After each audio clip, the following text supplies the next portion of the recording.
Hello friends, welcome back to our new video that is respiratory system. आज की video में हम समझेंगे श्वसन तंत्र क्या होता है। और देखिए, आज की वीडियो के आप लास्ट तक बने रहेगा, ये वीडियो बहुत ही इंटरेस्टिंग होने वाली है। तो सबसे पहले हम जानेंगे रेस्पिरेशन प्रोसेस क्या होती है, उसके बाद देखेंगे हम ब्रीथिंग प्रोसेस क्या होती है, और साथ ही साथ जानेंगे कि हमें ऑक्सीजन की क्यों ज़रूरत होती है। जब हमारे आसपास इतनी सारी गैसेस है तो हमें जीवित रहने के लिए ऑक्सीजन की नीड क्यों होती है। और उसके बाद हम देखेंगे हमारी इस पूरी प्रोसेस में हमारी बॉडी के कौन कौन से ऑर्गन्स पार्टिसिपेट करते हैं। तो चलिए स्टार्ट करते हैं हम अपनी वीडियो को। तो देखिए, सबसे पहले आप यहाँ पर देखिए, मैंने आपको एक बिल्कुल बेसिक डायग्राम बनाया है। जैसे यहाँ पर देखिए पेड़ पौधे, ये हमारा एनवायरनमेंट है, जो हमारे आसपास की चीज़ें। यहाँ पर हमें मिलती है एयर, ठीक है। जो ये एयर होती है इसमें डिफरेंट गैसेज होती है, क्योंकि it is a bundle of gases. बहुत सारी गैसेस होती है, जैसे nitrogen, oxygen, carbon dioxide, other. तो क्या होता है, जब हम गैस को इनहेल करते हैं, जब हम गैस को क्या करते हैं, अंदर लेते हैं, जब हम एयर को अंदर लेते हैं, तो उसके बाद वो एयर हमारे मतलब जैसे नोज हो गई, उससे होते हुए सबसे पहले हमारे पास कहाँ जाती है, लंग्स में पहुँचती है, जिन्हें हम कहते हैं फेफड़े। तो लंग्स तक क्या पहुँचती है, एयर पहुँचती है। उसके बाद वो जाती है हमारे सेल्स में। तो जब वो लंग्स से सेल में जाती है तो वो हमें क्या देती है, ऑक्सीजन देती है। देखिए, एयर यहाँ तक तो हमारे पास नाइट्रोजन, कार्बन डाइऑक्साइड, ऑक्सीजन सब आता है। उसके बाद फिर ऑक्सीजन आता है। फिर ये क्या करता है, सेल जब हम जो गैस होती है उसको बाहर निकालते हैं, एक्सहेल करते हैं, तब वो क्या निकालती है, कार्बन डाइऑक्साइड बाहर निकालती है। तो इस पूरी प्रोसेस को हम समझेंगे। तो देखिए, इसी के हेल्प से आप समझ पाएंगे ब्रीथिंग और रेस्पिरेशन में क्या फ़र्क होता है। तो देखिए, रेस्पिरेशन एक ऐसी प्रोसेस होती है, हमने एनवायरनमेंट से एयर ली, उसमें क्या हुआ, एयर में हमारे पास क्या क्या आया, ये सारी गैसेस आई, और उसमें जब हमने ऑक्सीजन की हेल्प से क्या करा, फॉर्म एनर्जी प्रोड्यूस हुई। देखिए, ऑक्सीजन की हेल्प से हम जो एनर्जी प्रोड्यूस कर पा रहे हैं, तो उस प्रोसेस को हम कहते हैं रेस्पिरेशन। और जिस प्रोसेस में हमने सिर्फ गैसेस ली, उसमें से हमने क्या करा, सारी गैसेस में से ऑक्सीजन का यूज़ करा, और सारी गैसेस के साथ कार्बन डाइऑक्साइड को हमने क्या कर दिया, एक्सहेल कर दिया, मतलब बाहर निकाल दिया। तो उस प्रोसेस को कहते हैं हम ब्रीथिंग। तो ये दोनों बेसिक डिफरेंस था, यही मैंने आपको यहाँ पर डेफिनेशन में बताया है। और देखिए, जो ये दोनों प्रोसेस होती है, रेस्पिरेशन एंड ब्रीथिंग की जो प्रोसेस होती है, ये हमारे ब्रेन का एक पार्ट होता है, जिसको हम कहते हैं मेडुला ऑब्लंगेटा, ठीक है। ये देखिए, मैंने यहाँ पर लिखा है मेडुला ऑब्लंगेटा। तो ये प्रोसेस, ये बहुत ही इंपॉर्टेंट टॉपिक है, आप इसको देखिए बिल्कुल नोट डाउन कर लीजिए। मैक्सिमम पूछा जाता है कि हमारे ब्रेन का कौन सा ऐसा पार्ट है। ब्रेन के बारे में जब हम पढ़ेंगे उसमें देखेंगे कि ब्रेन को हमने 3 पार्ट्स में डिवाइड करके पढ़ा जाता है। तो आपको अभी फिलहाल ये याद रखना है कि जो हमारे ब्रेन का कौन सा पार्ट है जो रेस्पिरेशन एंड ब्रीथिंग सिस्टम को कंट्रोल करता है, वो है हमारा मेडुला ऑब्लंगेटा, ठीक है। अब देखिए, साथ ही साथ जो हम देखिए दिन भर में हम ब्रीथिंग लेते रहते हैं, बहुत बार सांस लेते हैं। तो सबसे पहले जो हमारा नॉर्मल 1 मिनट में 1 मिनट में जो हमारी ब्रीथिंग का जो रेट होता है, वो होता है 12 से 20 टाइम्स, मतलब 12 से 20 के बीच में, 15 टाइम्स, 16 टाइम्स, कितने भी टाइम्स, वो डिपेंड करता है कि हम कितना काम कर रहे हैं। तो देखिए, हम जो हम ब्रीथिंग लेते हैं, नॉर्मल ब्रीथिंग रेट होता है, वो होता है 12 से 20। और जब हम हैवी एक्सरसाइज करते हैं, मतलब जहाँ हम कुछ काम कर रहे होंगे, तो जब हम कुछ काम करेंगे तो उस समय हमें एनर्जी की नीड पड़ेगी, है ना। कोई भी वर्क करना है तो आपको बॉडी में एनर्जी चाहिए। तो जिस समय हम कोई हैवी एक्सरसाइज करेंगे, तो जो ये रेट है, ब्रीथिंग रेट है, ये बढ़ के कितना हो जाता है, 25 टाइम्स पर मिनट, अराउंड इतना हो जाता है। तो इन सारे कॉन्सेप्ट से हमें ये पता चला कि अगर हम वर्क करेंगे तो हमें क्या चाहिए होगी, एनर्जी। ऑब्वियसली काम करने के लिए आपको एनर्जी चाहिए, और जैसे ही ज़्यादा एनर्जी चाहिए होगी तो इसका मतलब हमें ऑक्सीजन की ज़्यादा नीड है। देखिए, जिस समय आप अगर नॉर्मली, मैं अभी आपको पढ़ा रहा हूँ, वॉक कर रहा हूँ, तो मुझे इतनी ज़्यादा ऑक्सीजन की ज़रूरत नहीं है। बट इन केस अगर मैं यहाँ पर रनिंग करना स्टार्ट कर दूँ, है ना, तो तब क्या होगा, मेरे को क्या एक्स्ट्रा एफर्ट लगाना पड़ेगा, मेरे को एक्स्ट्रा एनर्जी की ज़रूरत पड़ेगी। तब मेरे को क्या होगा, ऑक्सीजन की डिमांड बढ़ेगी। तो जैसे ही एनर्जी, ठीक है, वर्क बढ़ेगा तो एनर्जी चाहिए, वर्क ज़्यादा काम करने के लिए ज़्यादा एनर्जी चाहिए, तो मतलब ज़्यादा ऑक्सीजन चाहिए, और जितनी ज़्यादा ऑक्सीजन चाहिए उतना ज़्यादा हमारा ब्रीथिंग रेट बढ़ेगा। तो ये सारा प्रोसेस था जो मैंने आपको अभी रेस्पिरेशन और ब्रीथिंग के बीच में बताया, ठीक है। तो चलिए अब हम देख लेते हैं कि इस प्रोसेस में हमारे बॉडी के कौन कौन से ऑर्गन्स पार्टिसिपेट करते हैं। तो देखिए, आप सबसे पहले यहाँ पर देख सकते हैं, तो जो सबसे पहली चीज़ होती है वो होती है हमारी नोज़, ठीक है। जो हमारे 2 होल्स होते हैं नोज़ में, उससे हम एयर को इनहेल करते हैं, अंदर लेते हैं। उसके बाद वो जाते हैं नोजल कैविटी, जो नाक के बाद जो हमारा स्टार्टिंग से लेके जो हमारा कहाँ तक जुड़ा होता है, हमारा फेरिक्स तक जुड़ा होता है, उसको हम उस एरिया को हम कहते हैं नोजल कैविटी। उसके बाद जो फेरिक्स में जाता है, फेरिक्स क्या होता है, वो एक ऐसा पार्ट होता है, यहाँ पर आप देख सकते हैं, इस पार्ट में आपका फूड और एयर दोनों एक साथ आता है। देखिए, लास्ट लेक्चर में हमने डाइजेस्टिव सिस्टम के बारे में जब पढ़ा था तो उसमें देखिए जो ये वाला एयर होता है, फेरिक्स वाला जो एरिया होता है, इसमें आपका फूड और एयर दोनों एक ही टाइम पे आता है। उसके बाद जब हम नीचे जाएंगे तो वहाँ पर आता है आपका लैरिक्स। लैरिक्स को हम कहते हैं वॉइस बॉक्स या साउंड बॉक्स, ठीक है। देखिए मैं अभी आपसे बात कर रहा हूँ, मेरी आवाज़ डिफरेंट है, आप बोलेंगे आपकी आवाज़ डिफरेंट होगी, मेल्स फीमेल्स में भी बहुत सारे वेरिएशन होते हैं। तो उन सब का जो हमारी वॉइस निकल रही है, जो वॉइस की पिच साउंड, ये देखिए आप कितना डिफरेंस आता है। तो वो जो काम होता है वो होता है लैरिक्स का। जब हम इसके बारे में अभी आगे पढ़ेंगे तो एक एक करके बताएंगे कि इसके अंदर कौन सी मेम्ब्रेन होती है और ये कैसे वॉइस को चेंज करता है। उसके बाद हम देखिए लैरिक्स के बाद हमारा जो आता है नेक्स्ट पार्ट आता है, ये आता है हमारा क्या, विंड पाइप, ठीक है। इसका देखिए टेक्निकल नेम होता है ट्रैकिया और हम इसको विंड पाइप के नाम से ही बोलते हैं। और इसी के देखिए इसी के जो पीछे होता है वो हमारा होता है फूड पाइप, जिसको हम कहते हैं एसोफेगस, जो मैंने आपको लास्ट लेक्चर में बताया था। तो अभी फिलहाल हम रेस्पिरेटरी सिस्टम के बारे में पढ़ रहे हैं तो फोकस हमारा विंड पाइप में रहेगा। तो इस ट्रैकिया के थ्रू जो होता है हमारा जो हमारी एयर होती है वो हमारी किस में पहुंचती है, लंग्स में। तो जो हमारे पाइप होता है जिसकी जो हमारी लेंथ होती है अराउंड 12 से 15 सेंटीमीटर होती है। उसके बाद देखिए जो ये देखिए जिस तरीके से ऐसा लग रहा है जैसे हमारी ट्रीज के रूट्स होती हैं ना, जड़ें होती है, एकदम फैली होती है एक राइट साइड को लेफ्ट साइड को, तो इनको हम कहते हैं ब्रोंकिस, ठीक है। ये ब्रोंकिस क्या करती है, इन्हीं के थ्रू जो हमारी गैसेस होती है वो हमारे लंग्स में स्प्रेड होती है और फिर लंग्स में स्प्रेड होने के बाद ये हमारी बॉडी के सेल्स में होती है। तो चलिए ये था हमारा बेसिक जो ऑर्गन्स हैं हमारे रेस्पिरेटरी सिस्टम पे पार्टिसिपेट कर रहे थे। तो अब हम स्टार्ट करते हैं सारे जितने भी ऑर्गन्स पढ़े हैं उनकी बेसिक अंडरस्टैंडिंग। तो चलिए स्टार्ट करते हैं हम नॉस्ट्रिल और नोजल पैसेज के बारे में। तो देखिए जो हमारा नॉस्ट्रिल होता है तो इसको समझ लेते हैं सबसे पहले। तो देखिए जब हम रेस्पिरेटरी सिस्टम में जब हम रेस्पिरेशन स्टार्ट करते हैं तो जो वो स्टार्टिंग एरिया होता है जहाँ से हम सबसे पहले एयर को इनहेल करते हैं उस एरिया को हम कहते हैं नॉस्ट्रिल। उसके बाद नॉस्ट्रिल से लेके जो पूरा एरिया होता है, जो पूरी ट्यूब होती है जो हमें फेरिक्स तक पहुँचाती है, उस एरिया को हम कहते हैं नोजल कैविटी। और जो उसके बीच का पार्ट होता है उसको हम कहते हैं नोजल पैसेज। वही मैंने आपको यहाँ पर समझाया है। A pair of holes in a nose is called nostril, ठीक है। जो होल्स होते हैं जहाँ से स्टार्टिंग होती है हमारी इनहेलिंग ऑफ एयर का, उसको हम कहते हैं nostril. The part behind the nostril is called nozzle cavity and, ठीक है। तो ये देखिए आप फिगर में भी देख सकते हैं, स्टार्टिंग वाला पार्ट जो हमारा होता है इसे नोस्ट्रिल कहते हैं और जो हमें फेरिक्स तक पहुँचा रहा है उसको हम कहते हैं नोजल कैविटी। तो देखिए जो हमारा ये पाथ होता है पूरा, इसके बीच में एक मेम्ब्रेन होती है जिसको कहा जाता है म्यूकस मेम्ब्रेन। ये वही मेम्ब्रेन है जो हमने डाइजेस्टिव सिस्टम में पढ़ा था, जो हमारे स्टमक में पाई जाती है। स्टमक में इसका काम होता था, स्टमक को जो उसमें डिफरेंट हमारे जो एसिड्स होते थे, HCl हो गए, रेनिन हो गए, उन सब से उसको सेल्फ डाइजेशन से बचाता था। बट यहाँ पर जो हमारा म्यूकस लेयर होती है इसका काम कुछ थोड़ा डिफरेंट होता है। तो देखिए जब हम एयर लेते हैं उसके साथ काफ़ी डस्ट पार्टिकल्स आते हैं, काफ़ी बैक्टीरियाज आते हैं जो कि हमारे लिए काफ़ी हार्मफुल होते हैं, तो वो इन सबको ब्लॉक कर देता है। तो जो हमारे यहाँ पर नोजल पैसेज में म्यूकस मेम्ब्रेन पाई जाती है वो एक तो बैक्टीरियाज को ब्लॉक करती है, जो उसमें डस्ट पार्टिकल्स होते हैं उनको ब्लॉक करती है, उसमें कुछ माइक्रोब्स होती है उनको वो ब्लॉक करती है। तो देखिए अगर ये हमारी नोज़ में ना हो उससे क्या डिसएडवांटेज होगा, तो जो हमारे जितने भी डस्ट पार्टिकल है वो डायरेक्टली हमारे लंग्स तक पहुंच जाएंगे। और देखिए फिगर में आप देख सकते हैं जब लंग्स में जो हमारा ट्रैकिया पहुंचता है उसके बाद जो इसमें ब्रोंकिस होती है, जो लेफ्ट लंग्स और राइट लंग्स में दोनों में क्या होती है, एकदम एक्सट्रैक्ट हो जाती है। वहाँ पर आके आपके डस्ट पार्टिकल्स क्या हो जाएंगे, जमा हो जाएंगे, जिसकी वजह से सांस लेने में दिक्कत होगी और जिसकी वजह से जैसे asthma this type of disease हमें क्या होने लगेगी, स्टार्ट होने लगेगी। तो इसलिए जो ये म्यूकस मेम्ब्रेन होता है इसका इंपॉर्टेंस बहुत ज़्यादा होता है। देखिए नोजल कैविटी में म्यूकस मेम्ब्रेन होती है जो बॉडी में डस्ट पार्टिकल्स, बैक्टीरिया, माइक्रोब्स को लंग्स तक एंटर करने से रोकती है। तो देखिए जो ये म्यूकस मेम्ब्रेन होती है इसका सेक्रेशन जो हमारा डे टू डे लाइफ में होता है, जो इसका स्राव होता है वो अराउंड 1/2 लीटर, ठीक है। 1/2 लीटर तक हम हर दिन क्या करते हैं, इसका सेक्रेशन करते हैं, ठीक है। तो चलिए अब हम नेक्स्ट पढ़ते हैं फेरिक्स के बारे में, जिसको कहा जाता है ग्रसनी, ठीक है।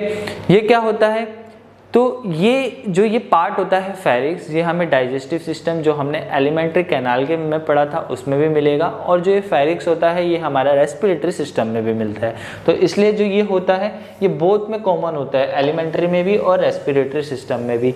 तो इसका मतलब ये मात्र एक ऐसी जगह होती है जहाँ पर फूड और एयर दोनों एक साथ होते हैं। समझ रहे हो, जब हम फूड लेंगे, फूड हमने माउथ से खाया तो वो भी यहाँ पर आके जो यहाँ पर एरिया होता है फेरिक्स में रुकेगा, और जो हम सांस ले रहे हैं नोज से वो भी यहाँ पर आके रुकती है। उसके बाद क्या होता है, दोनों अलग अलग जो फूड होता है वो फूड पाइप के थ्रू, जिसको हम कहते हैं एसोफेगस, उसके थ्रू जाता है, और जो हमारी एयर है वो हमारी ट्रैकिया के हेल्प से नीचे जाएगी। तो चलिए अब पढ़ते हैं हम लैरिक्स के बारे में, जिसको कहा जाता है वॉइस बॉक्स। तो देखिए जो लैरिक्स होता है फिगर में देख सकते हैं, जो हमारा ट्रैकिया होता है और फेरिक्स दोनों के बीच में जो कनेक्टेड होता है उसको हम कहते हैं लैरिक्स। तो इसका जो मेन काम होता है वो होता है साउंड का प्रोडक्शन करना। तो जैसे हम आपस में बात कर पा रहे हैं, आप मुझे सुन पा रहे हैं, तो जो ये वॉइस निकल रही है जिसकी हेल्प से निकल रही है उसको हम कहते हैं लैरिक्स। तो आप देखिए यहाँ पर फिगर में देख सकते हैं, तो इसमें देखिए दो चीज़ जो सबसे ज़्यादा मेन होती है, एक होता है वोकल कॉर्ड और एक होता है एपिग्लोटिस। सबसे पहले समझ लेते हैं वोकल कॉर्ड क्या होता है। तो देखिए आप यहाँ पर फिगर में देख सकते हैं जो एक तरीके से प्लेट्स है यहाँ पे देखिए, तो इसको कहते हैं हम वोकल कॉर्ड, जिसकी वजह से मेन साउंड का प्रोडक्शन होता है। तो जो ये जितनी ये वोकल कॉर्ड्स जो होती है हमारे, जितनी ज़्यादा जो ये मेम्ब्रेन होती है टाइट होती है, उतनी ज़्यादा जो हमारी वॉइस होती है उसकी जो पिच होती है हाई पिच होती है। मतलब जैसे गर्ल्स होती है ना, उनकी पिच कैसी होती है, हाई होती है, दूर तक उनकी वॉइस सुनाई देती है, जो भी फीमेल्स होती है। तो उनमें क्या होता है, जो हमारी वोकल कॉर्ड्स होती है वो काफ़ी टाइट होती है, और जो हम मेल्स होते हैं जितनी ये वोकल कॉर्ड्स लूज होगी उतनी ज़्यादा जो वाइब्रेशन होगी, जो इसकी फ्रिक्वेंसी होगी वो लो होगी। तो इसलिए जो मेल्स होते हैं उनमें क्या होता है, काफ़ी लूज होता है। तो देखिए किस तरीके से पहले इसमें सांस अंदर जाती है और जिस समय ये बाहर निकलती है तो वो इस तरीके से वाइब्रेट होता है, जैसे ऐसे करके बिल्कुल ऐसे वाइब्रेट होता है, और इससे क्या निकलती है, एक साउंड का प्रोडक्शन होता है। ठीक है, उसके बाद जो दूसरी चीज़ आपको ऊपर दिख रही होगी, एक तरीके से ऐसे ब्लेड सी होती है, थिन ब्लेड होती है काफ़ी पतली, जिसको हम कहते हैं एपिग्लोटिस। इसका वर्क क्या होता है, तो जब हमने पहले देखा था फेरिक्स में पढ़ा था, उसमें आपका फूड और एयर एक साथ आ जाता है। तो जो फेरिक्स होता है जिस समय हम फूड खाते हैं, तो ये क्या करता है, जो हमारी विंड पाइप होती है जिसको हम कहते हैं ट्रैकिया, उसको क्लोज कर देता है। तो जो एपिग्लोटिस होता है ये एक तरीके से हमारी विंड पाइप में जो हमारा ट्रैकिया है उसमें फूड का इंजेक्शन रोक देता है, मतलब फूड को आने से ब्लॉक कर देता है। तो ये मैंने आपको यहाँ पर बताया है। लैरिक्स एक वोकल कॉर्ड होता है जिसमें एयर पास होने से क्या होता है, वाइब्रेट होता है, जिससे डिफरेंट साउंड प्रोड्यूस होता है। और ऐसे ही मैंने यहाँ पर बताया, at the entrance point of larynx a thin blade like structure exist which is called epiglottis. जो बिल्कुल थिन लाइक स्ट्रक्चर होता है उसको हम कहते हैं एपिग्लोटिस। अब हम नेक्स्ट पढ़ेंगे ट्रैकिया। ट्रैकिया मतलब विंड पाइप। तो देखिए जो इसकी लेंथ होती है, आप देख सकते हैं, जो यहाँ ये पूरी जो ये है पूरा ट्रैकिया है, जो इसकी लेंथ होती है अराउंड 12 सेंटीमीटर होती है। तो जब ये देखिए, जब ये नीचे को जाता है एक तरीके से ऐसा लगता है कि जो हमारा ट्री है उसको एक उल्टा हैंग कर दिया है। ठीक है ना, एक उल्टी, जैसे ट्रीज ऊपर है नीचे की तरफ हैंग कर दिया है और उसकी ब्रांचेस निकल रही है काफ़ी सारी। तो देखिए ऐसे अगर मैं देखूँ यहाँ फिगर में देखिए, है ना, ये this is right lung left lung. तो जो राइट वाला जो हमारा लंग्स है उसमें जो उसकी ब्रांचेस क्या हो रही है, डिवाइड हो रही है, और लेफ्ट में भी ब्रांचेस डिवाइड हो रही है। तो जो डिवीजन हो रहा है ब्रांचेस का, जो ब्रांचेस का डिवीजन हो रहा है उसको हम कहते हैं प्राइमरी ब्रोंकिल्स। ठीक है, जिसको हम कहते हैं प्राइमरी ब्रोंकिल्स। और उसी प्राइमरी ब्रोंकिल्स को अगर हम आगे देखें तो जो हमारा राइट वाला लंग्स है उसमें जो डिवीजन होता है वो 3 लोब्स का डिवीजन होता है, 3 सब ब्रांचेस में डिवाइड हो जाती है। और अगर हम लेफ्ट की बात करें तो उसमें हो जाती है 2 लोब्स। तो यहाँ से क्वेश्चन सबसे ज़्यादा निकल के आता है। तो जो हमारा ट्रैकियस होता है, राइट ब्रोंकिल्स में कितने लोब्स होते हैं, 3, और लेफ्ट में कितने होते हैं, 2। ये आपको डिफरेंस बहुत ज़्यादा याद रखना है, बहुत ही इंपॉर्टेंट है। इससे क्वेश्चन आता है कि राइट ब्रोंकिल्स में कितने लोब्स होते हैं या लेफ्ट ब्रोंकिल्स में कितने लोब्स होते हैं, वो आपसे पूछ लेगा। तो चलिए अब हम आगे पढ़ते हैं नेक्स्ट। तो अब लंग्स के बारे में देख लेते हैं, जिसे हम कहते हैं फेफड़े। इनका मेन वर्क क्या होता है, तो देखिए आप फिगर में देख सकते हैं। तो सबसे पहले जो हमारे लंग्स होते हैं इनके चारों तरफ एक कवर होता है, मतलब जिसको हम कहते हैं फिजिकल कवरेज। इसका काम क्या होता है, जो भी फिजिकल डैमेज होता है उससे हमें क्या करता है, ये लंग्स को प्रोटेक्ट करता है। तो जो ये रिब केज है ये एक तरीके से बोन्स का होता है और ये लंग्स का फिजिकल डैमेज से बचाता है। तो अगर हम इसको रिब केज को हटा दें तो हमें यहाँ पर मिल जाता है लंग्स। तो आप देख सकते हैं लंग्स, एक राइट लंग्स है और एक लेफ्ट लंग्स है। तो जो लंग्स होते हैं वो हमेशा किस में पाए जाते हैं, पेयर्स में पाए जाते हैं। यहाँ से एक क्वेश्चन बन गया कि पेयर्स में हमेशा लंग्स पाए जाते हैं। उसके बाद देखिए जो इसमें जो हमारी ऊपर से गैसेस आ रही है किस तरीके से ये इसको एक तरीके से एक्सपेंड कर रही है, कभी कॉन्ट्रैक्ट कर दे रही है। मतलब जिस समय हम सांस लेते हैं उस समय क्या होता है, जो हमारे फेफड़े होते हैं इनका वॉल्यूम बढ़ जाता है, क्योंकि सांस ले रहे हैं वॉल्यूम डिफरेंस की वजह से जो हमारी एयर है वो किस में आती है, लंग्स में आती है, जिससे उसका वॉल्यूम बढ़ जाता है। और जैसे ही हम सांस को बाहर छोड़ते हैं, जैसे ही हम सांस को एक्सहेल करते हैं, वैसे ही जो हमारा लंग्स का जो हमारा प्रीवियस जो ओरिजिनल शेप होता है वो वापस आ जाता है, और उसको ये सब हेल्प करने में यूज़ करता आता है डायफ्राम। तो डायफ्राम जो होता है, जो लंग्स का क्या होता है, फूलना और फिर सिकुड़ना, है ना, जैसे करके फूलता है फिर सिकुड़ता है, उसके हेल्प करता है कौन, हमारा डायफ्राम। ठीक है, अगर इसकी बात करें, जब लंग्स में आती है जो हमारी एयर्स होती है वो कैसे गैसेस का एक्सचेंज होता है, तो उसमें मेन वर्क होता है हमारा किसका, एल्वोली का। ठीक है, एल्वोली सैक का। इसका क्या काम होता है, आप जरा फिगर में देख सकते हैं किस तरीके से एक जालीनुमा स्ट्रक्चर होता है इसका। इसमें क्या होता है, तो देखिए जो ये आपको कलरफुल दिख रहा होगा, रेड कलर दिख रहा होगा आपको, और कुछ जो कैपिलरीज होगी वो आपको ब्लू कलर की दिख रही होगी। तो जो ब्लू कलर की कैपिलरीज होती है, इसमें जो ब्लड होता है उसमें होता है कार्बन डाइऑक्साइड। तो जो कार्बन डाइऑक्साइड ब्लड होता है उसको हम कहते हैं डीऑक्सीजनेटेड ब्लड, या तो हम उसको कहते हैं इम्प्योर ब्लड, क्योंकि उसमें ऑक्सीजन नहीं है।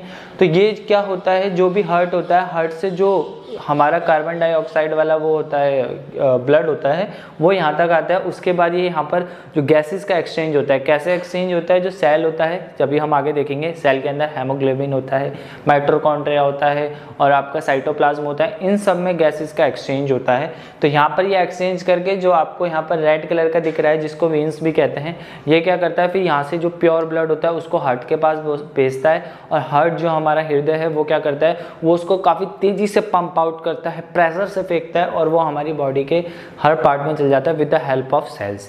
ठीक है, तो यहीं पर मैंने आपको ये बताया है लंग्स पेयर्स में होता है, और ये एक चेस्ट कैविटी, जो हमारी चेस्ट में कैविटी होती है जिसको हम रीब केस कहते हैं, उसके अंदर होता है। और ब्रोंकिल्स में एक सैक लाइक स्ट्रक्चर होता है जिसमें जिसे एल्वेली कहते हैं, जो गैस एक्सचेंज करता है।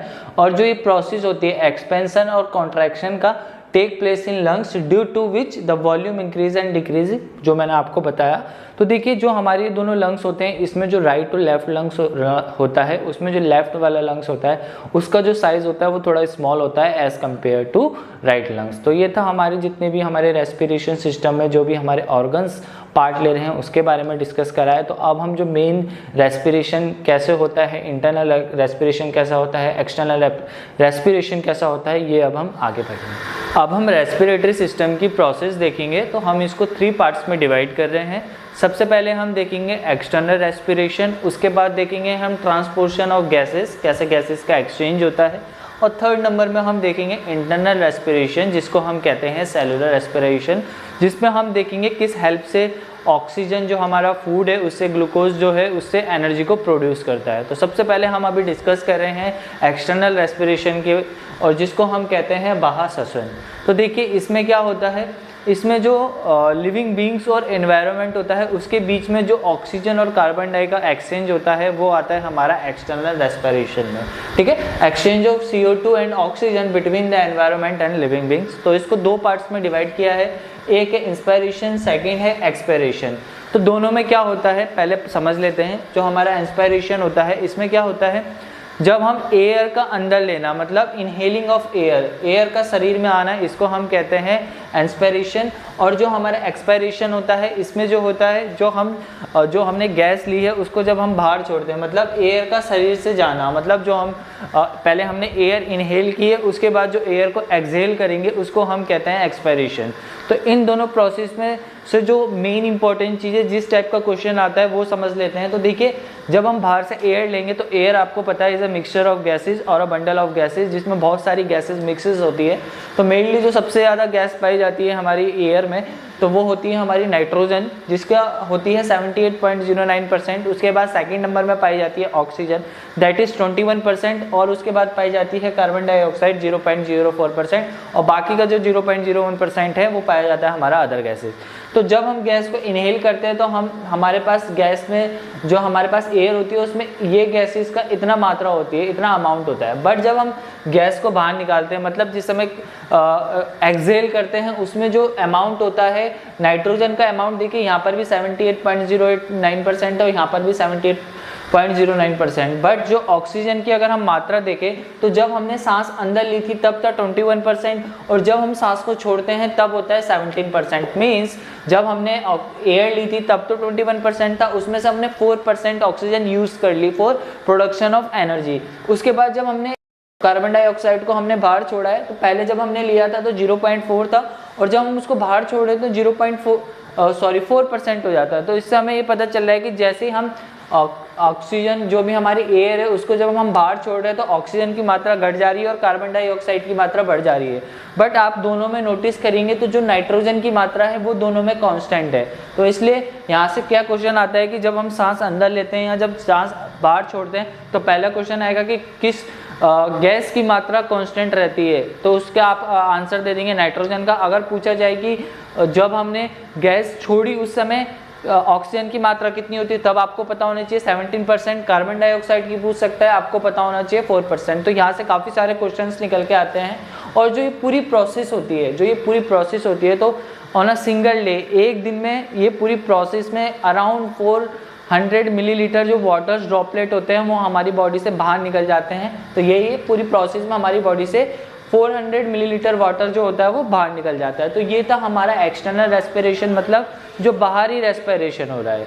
ठीक है, अब देखिए, अब हम पढ़ते हैं ट्रांसपोर्शन ऑफ गैसेस। ठीक है, तो देखिए जो ट्रांसपोर्शन ऑफ गैसेस होता है इसमें हम पढ़ेंगे किस तरीके से हमारी बॉडी में गैसेस का परिवहन होता है। तो देखिए, जब हम इस फिगर के हिसाब से आप समझ सकते हैं तो सबसे पहले हमने गैसेस ली जो कि एनवायरनमेंट से ली, जिसमें हमें पता है नाइट्रोजन, ऑक्सीजन, कार्बन डाइऑक्साइड और अदर गैसेस का मिक्सेज होती है। तो जब वो हमारी लंग्स में जाते हैं तो लंग्स से जो सेल्स होती है उसमें हमारा ट्रांसफ़र होता है हमारा ऑक्सीजन का। तो जो ये सेल्स होती है ये होती है हमारी ब्लड सेल्स। तो ये ब्लड सेल्स क्या होती है, ब्लड सेल्स जो हमारे डिफरेंट बॉडी के ऑर्गन्स होती है उन सारे ऑर्गन्स तक पहुंचती है, जिसके साथ साथ हमारा ऑक्सीजन भी ब्लड सेल के साथ क्या होता है, ट्रांसफ़र होता है। तो जब वो ऑक्सीजन वापस आती है तो वो ऑक्सीजन वापस आते समय अपने साथ कार्बन डाइऑक्साइड लेके आती है जो कि ब्लड सेल में पहुंचती है और उस ब्लड सेल से वो कार्बन डाइऑक्साइड हमारे लंग्स में पहुंचती है और उसके बाद जब हम उस गैस को, उस एयर को एक्सहेल कर देते हैं तब हमारी कार्बन डाइऑक्साइड बाहर निकल जाती है। तो ये जो पूरा प्रोसेस है ट्रांसपोर्शन ऑफ, जो ये पूरा प्रोसेस है गैसेस का, ये किसकी हेल्प से हो रहा है, ब्लड सेल की हेल्प से, क्योंकि ब्लड सेल से लंग्स से ऑक्सीजन ले जा रही है और यही ब्लड सेल्स लंग्स को कार्बन डाइऑक्साइड लेके आ रही है। तो एक तरीके से क्या हो रहा है, जो यहाँ पर गैसेस का ट्रांसपोर्टेशन हो रहा है वो किसकी वजह से हो रहा है, ब्लड सर्कुलेशन की वजह से। तो देखिए हमने यहाँ पर देखा जो हमारी 2 गैसेस है, एक है ऑक्सीजन और कार्बन डाइऑक्साइड, क्योंकि हमने अभी पीछे पढ़ा था नाइट्रोजन का जो अमाउंट होता है वो दोनों में फिक्स होता है, उसमें कोई चेंजेस नहीं होता। तो ये जो दोनों का ट्रांसपोर्शन होता है वो कैसे होता है, अब हम उसको देखेंगे। तो अगर हम सबसे पहले बात करें ट्रांसपोर्शन ऑफ ऑक्सीजन वो कैसे होता है, तो देखिए जब हमारी ऑक्सीजन लंग्स से सेल में जाती है, तो हमने जब पहले पढ़ा था सेल के बारे में, तो सेल में देखिए उस सेल के अंदर जो सेल का रेड कलर होता है वो किसकी वजह से होता है, हेमोग्लोबिन की वजह से। तो जो हीमोग्लोबिन होता है वो, उसमें सबसे ज़्यादा मात्रा होती है आयरन की है, और इसी के रिलेटेड हमने एक डिजीज़ के बारे में भी पढ़ा था जब हमने विटामिन्स में पढ़ा था कि जब जो वुमेन्स होती है, जो फीमेल्स होती है, उनमें सबसे ज़्यादा क्या होता है, हेमोग्लोबिन की कमी होती है, जिसकी वजह से उनको मैक्सिमम डिजीज होती है एनीमिया। ठीक है, तो वही जो हेमोग्लोबिन है उसमें क्या होता है, जो ऑक्सीजन होता है वो उसके साथ जुड़ जाता है और वो हमारी बॉडी के डिफरेंट पार्ट्स में ट्रांसफर्ड होता है। तो जैसे यहाँ से ऑक्सीजन गई सेल में, सेल में जो हेमोग्लोबिन था उसके साथ मिक्स हुई और वो डिफरेंट बॉडी पार्ट्स में चले गई। तो जब वो इस बॉडी पार्ट में आएगी, यहाँ पर आके वो क्या होगा, हीमोग्लोबिन से वो ऑक्सीजन टूट जाएगा। मतलब ये देखिए हेमोग्लोबिन था, उसके साथ जब ऑक्सीजन यहाँ पर मिक्स हुआ, उसके बाद यही जब हमारे बॉडी ऑर्गन में गया, जो हमारे पास यहाँ पर मिक्स होके बना था ऑक्सी हेमोग्लोबिन, ये हमारी बॉडी में जब अंदर जाता है तो वहाँ पर ब्रेक हो जाता है। वो ऑक्सीजन हमारे सेल में साइटोप्लाज्म हो गया और हमारा माइटोकॉन्ड्रिया हो गया, उनके साथ मिक्स हो जाता है और जिसमें उसके बाद क्या करता है, वो एनर्जी का फॉर्म करता है। तो ये था हमारा ट्रांसपोर्शन ऑफ ऑक्सीजन। तो आपसे पूछा जाएगा कि हमारी बॉडी में ट्रांसपोर्शन ऑफ ऑक्सीजन किसके हेल्प से होता है, हेमोग्लोबिन की हेल्प से। और ज़्यादा अंदर पूछा गया सेल की वजह से, और ज़्यादा अंदर पूछा गया तो साइटोप्लाज्म एंड माइटोकॉन्ड्रिया में। ठीक है, अब हम पढ़ेंगे ट्रांसपोर्शन ऑफ कार्बन डाइऑक्साइड। अब यहाँ तक तो पहुँच गई, अब ये कार्बन डाइऑक्साइड बाहर कैसे आएगा हमारे बॉडी पार्ट से। ठीक है, तो सबसे पहला होता है ट्रांसपोर्शन ऑफ हेमोग्लोबिन। तो हेमोग्लोबिन में जो होता है वो 10 से 20% ही बाहर निकल पाती है। ठीक है। उसके बाद सेकंड होता है bye dissolving plasma and form carbonic acid. तो देखिए जो हमारा ब्लड होता है उसमें 4 चीज़ पाई जाती है, RBC, WBC, plasma and platelets. तो जो प्लाज्मा होता है, प्लाज्मा के साथ यहाँ से जो कार्बन डाइऑक्साइड होता है वो उसमें ऐड होके क्या करता है, बाहर की तरफ निकलता है, जिसमें सिर्फ 7% हमारी जो कार्बन डाइऑक्साइड है वो बाहर निकल पाती है। और जो थर्ड ऑप्शन है, थर्ड फॉर्म है, वो है इन अ फॉर्म ऑफ बाइकार्बोनेट, जिसमें 70% कार्बन डाइऑक्साइड बाहर निकलती है। तो जो ये बाइकार्बोनेट्स है, तो ब्लड में जो पोटेशियम होता है, सोडियम होता है, उनके कार्बोनेट्स पाए जाते हैं, जिसकी फॉर्म में जो हमारा कार्बन डाइऑक्साइड है वो एक्सहेल कर जाता है। तो ये था कि किस तरीके से हमारी बॉडी में ट्रांसपोर्शन ऑफ ऑक्सीजन होता है और ट्रांसपोर्शन ऑफ कार्बन डाइऑक्साइड होता है।